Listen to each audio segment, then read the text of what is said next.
Bonjour la famille, j'espère que vous allez bien. Moi, c'est Dr. Ouda Fambo et aujourd'hui, je voudrais aborder un thème super important qui est comment déposer des dossiers pour les bourses gouvernementales chinoises.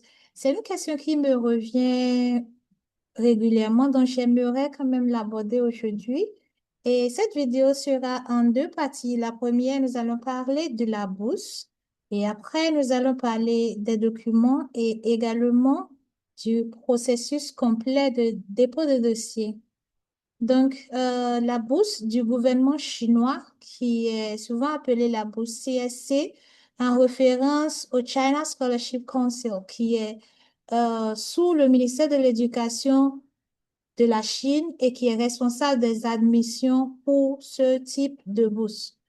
La bourse existe en plusieurs catégories. On a la catégorie bilatérale, on a la catégorie des universités également, d'autres catégories qui sont comme des trucs, des programmes un peu spécifique. Donc, celui bilatéral est c'est le type de bourse que le gouvernement chinois met à la disposition de nos pays. Dans ces bourses-là, généralement, on fait le dépôt au niveau de l'ambassade de la Chine dans nos pays respectifs. Maintenant, celle des universités, on appelle ça Chinese Scholarship Government Scholarship Program, University Program, Chinese Government Scholarship University Program.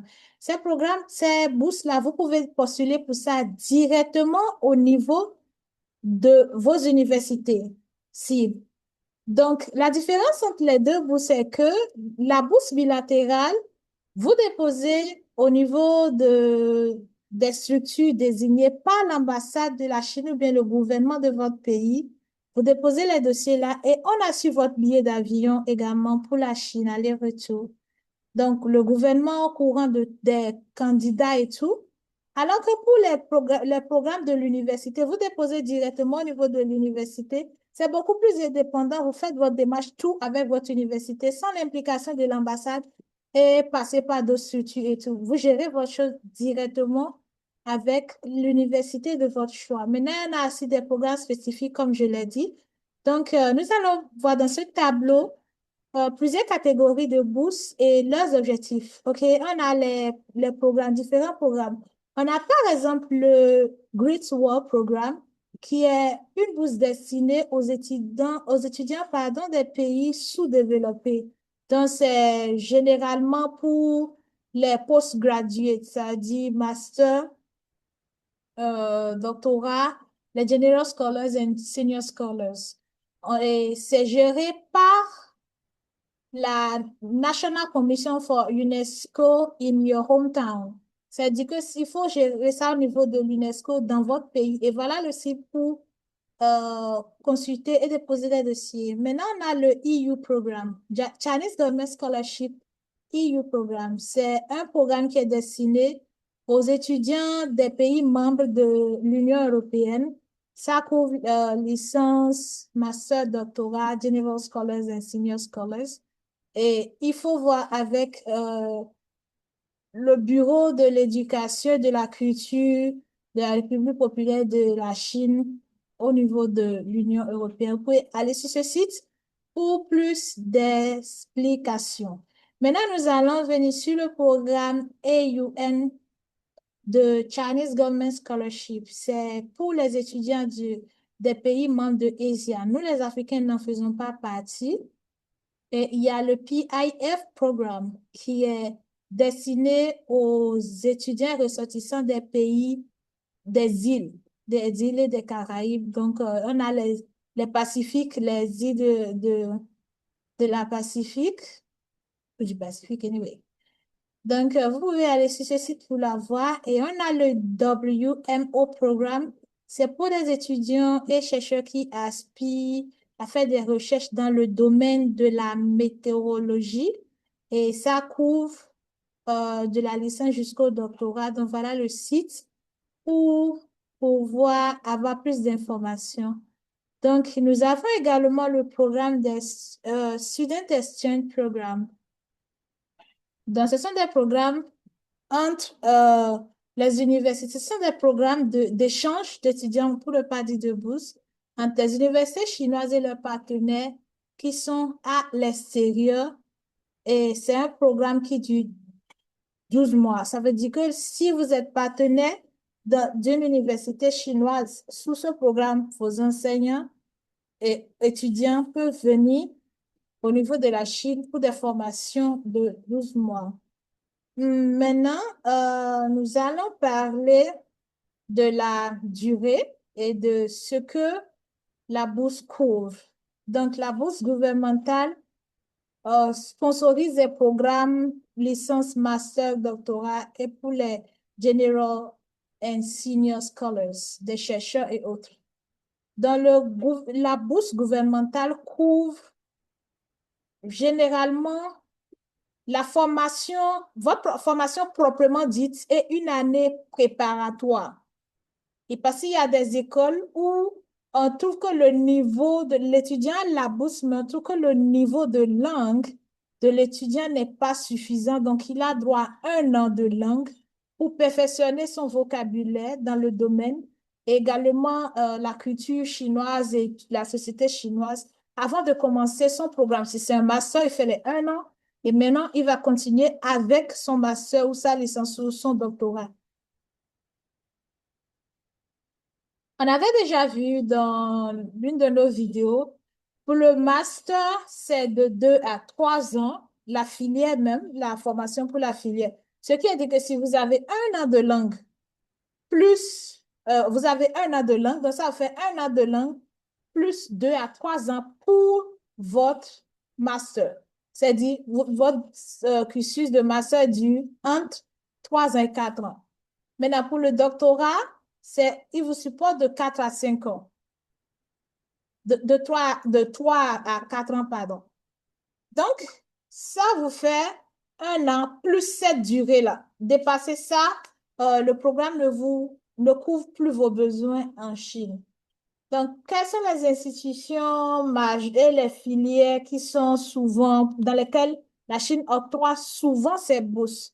Donc, on a des programmes en sciences, en engineering, agriculture, médecine, économie, droit, gestion, éducation, histoire, littérature, philosophie, les arts et parmi tant d'autres. Donc, si vous voulez vérifier, vous pouvez aller sur le site www.campuschina.org et vérifier, avoir plus d'informations et aller surtout sur le site de votre université cible pour voir, parce qu'il y a des universités qui consacrent cette bourse gouvernementale à des filières données selon l'année et selon leurs besoins. Et nous allons parler un peu de ce que de ceux dont vous bénéficiez si vous êtes bénéficiaire de cette bourse-là. Premièrement, vos frais de formation en Chine sont gratuits. C'est-à-dire, vous ne payez rien pour vos études. Il y a les frais, on vous donne un dortoir gratuit dans l'université ou bien on vous donne de l'argent pour aller louer dehors. 3. Si vous êtes étudiant en licence, votre allocation mensuelle est 2 500 par mois. Si vous êtes master ou general scholar, vous avez 3 000 yuan par mois. Et si vous êtes étudiant en doctorat ou bien senior scholar, vous aurez 3 500 par mois durant tout votre séjour. Et vous avez également une assurance médicale. Chaque année, ça coûte 800 yuan pour le contribuable, je veux dire alors, au CSC. Et voilà, si pour ceux qui sont dans des programmes qui durent moins de 6 mois, ils ont droit à une assurance médicale qui coûte 400 yuan. Donc, quels sont les critères d'éligibilité? Premièrement, il faut être citoyen d'un pays autre que la Chine, être en bonne santé physiquement et mentalement, avoir un niveau académique excellent et être âgé de moins de 25 ans si vous voulez postuler pour la licence. 35 ans si vous voulez postuler pour le master, il faut avoir aussi une licence. Et si vous voulez postuler pour le doctorat, il faut avoir une licence et être âgé de moins de 40 ans. Et voilà. Maintenant, il faut aussi avoir il faut avoir aussi un diplôme il faut avoir aussi un diplôme et être âgé de 45 ans, diplôme universitaire, être âgé de 45 ans. Si vous voulez déposer des dossiers pour les General Scholar Program et avoir un master ou avoir associate professor or above, être moins de 50, avoir moins de 50 ans, si vous voulez déposer des dossiers pour Senior Scholar Programs. Donc, les deux dont je viens de parler, si vous avez des gens qui correspondent à ça, vous pouvez leur dire, ils vont aller faire un peu plus de recherche pour ces deux programmes-là. Je parle de General Scholar Program et du Senior Scholar Program. Maintenant, on va parler du numéro 7 pour ceux qui veulent faire la licence à partir de l'année passée, anyway, 2026, il faut forcément avoir le CSCA, China Scholastic Competency Assessment, et mettre le résultat valide quand vous voulez déposer pour un diplôme de licence. Je me répète, cette année-ci, à partir de l'année qui vient de s'achever jusqu'à après, si vous voulez déposer dossier pour licence, il vous faut forcément avoir le résultat du CSCA. C'est comme un examen qui se passe au niveau de la Chine. Le site officiel est ici, le CSCA. Donc, vous allez sur le site www.csca.n. Vous regardez les requirements. Il faut forcément faire des inscriptions et aussi garder les dates pour les prochaines compositions. Donc, si vous voulez déposer cette année-ci, il va falloir commencer par vite vous préparer, choisir une date et faire attention aux dates de clôture, de dépôt de dossier dans vos universités cibles. Il faut aussi avoir un HSK 3 si vous voulez déposer de dossiers pour les programmes Chinese Start Program, si vous voulez déposer de dossiers pour les programmes enseignants chinois, pour les General Scholar Program. Ceci n'inclut pas les gens qui font les filières en chinois. Il faut avoir aussi le HSK 3 si vous voulez déposer pour Chinese Tot Senior Scholar Program.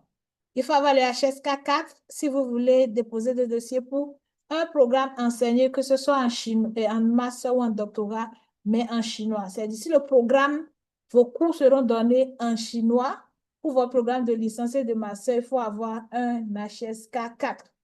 Mais entre vous et moi, avec ce que nous avons sur le terrain aujourd'hui, et la facilité que les gens ont à apprendre le chinois, je ne vous conseille pas de viser le 4, mais il faut viser vers le 6 et le 7 parce que la concurrence est vraiment rude. Malgré que ce soit écrit qu'on veut le 4, il faut quand même savoir qu'il y a des centaines de milliers de personnes qui ont déjà le HSK 4. Donc, si vous allez déposer dossier pour une bourse qui est comme une grande compétition, l'idéal est de mettre tous les atouts de votre côté. Donc, je vous conseillerais de commencer par viser le 6, 7. Voilà. Et aussi, il faut, en dernière position, pour les critères d'éligibilité, il faut remplir les conditions qui sont demandées pour, le, pour obtenir cette bourse. Donc, c'est tout pour la première partie. Nous allons parler de comment déposer vraiment le dossier dans la deuxième partie. Merci.